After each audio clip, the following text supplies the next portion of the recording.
اعوذ باللہ من الشیطان الرجیم بسم اللہ الرحمن الرحیم۔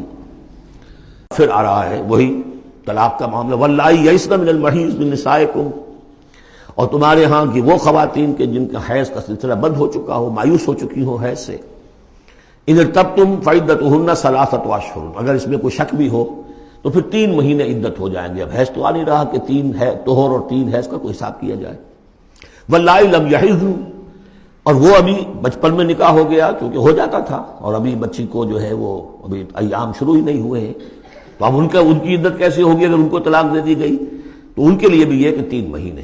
وَأُولَاتُ الْأَحْمَالِ أَجَلُهُنَّ أَن يَضَعْنَ حَمْلَهُنَّ، اور جو حاملہ ہوں ان کی پھر عدت یہ ہے کہ وہ وضع حمل ہو جائے، بچے کی پیدائش ہو جائے، اس کے بعد وہ ان کی جو ہے عدت ختم ہوگی۔ یہ بھی ہو سکتا ہے کہ پورے 8 مہینے لگ جائیں، 9 مہینے لگ جائیں، 4 مہینے ہو، 6 ہو، واللہ اعلم۔ وَمَن يَتَّقِ اللَّهَ، پھر دیکھیے تقویٰ، وَمَن يَتَّقِ اللَّهَ يَجْعَل لَّهُ مِنْ أَمْرِهِ يُسْرًا، جو اللہ کا تقویٰ اختیار کرتا ہے اللہ اس کے کاموں میں آسانی پیدا کر دیتا۔ فَسَنُيَسِّرُهُ لِلْيُسْرَىٰ، ذَلِكَ أَمْرُ اللَّهِ أَنزَلَهُ إِلَيْكُمْ، یہ اللہ کا حکم ہے جو اس نے نازل کر دیا ہے تمہاری طرف، اللہ یہ ذمہ داری لے رہا ہے اپنے اوپر۔ وَمَن يَتَّقِ اللَّهَ يُكَفِّرْ عَنْهُ سَيِّئَاتِهِ، اور جو اللہ کا تقویٰ اختیار کرے گا اللہ تعالیٰ اس کی برائیوں کو، اب یہ آخرت کا معاملہ ہو رہا ہے، اس کی برائیوں کو، اس کے گناہوں کو اس کے نامہ اعمال سے دھو دے گا۔ وَيُعْظِمْ لَهُ أَجْرًا، اور اس کے لیے بہت بڑا اجر اور ثواب ہے جو عطا کرے گا۔ اسکنوہن من حیث سکنتم من وجدکم، اب کسی عورت کو طلاق دی ہے، ایک طلاق دی ہے، عدت میں رکھنا ہے گھر میں، وہ پہلے آ چکا ہے، لیکن گھر میں ایسا نہ ہو کہ کہیں کسی ملازمہ کی کوٹڑی میں ڈال دو اس کو۔ اسکنوہن من حیث سکنتم، وہیں رکھو جہاں تم رہتے ہو، من وجدکم، جو بھی تمہاری جو مقدور ہے اس کے مطابق، اسی سٹیٹس کے ساتھ۔ ولا تضاروہن لتضیقوا علیہن، اور انہیں کوئی تکلیف نہ پہنچاؤ کہ ان پر تنگی کر دو کہ وہ خود ہی جلدی سے روانہ ہو جائیں، گھر چھوڑ کے نکلنے پہ مجبور ہو جائیں۔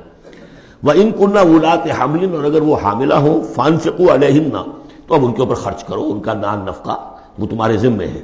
حَتَّى يَضَعْنَ حَمْلَهُنَّ، یہاں تک کہ پھر وہ وضع حمل سے فارغ ہو جائیں۔ فَإِنْ أَرْضَعْنَ لَكُمْ، پھر اگر وہ تمہارے لیے، تمہارے بچہ تو تمہارا ہے، اس کو اگر دودھ پلاتی ہیں، فَآتُوهُنَّ أُجُورَهُنَّ، تو انہیں ان کا اجر اور ان کا بدلہ عطا کرو۔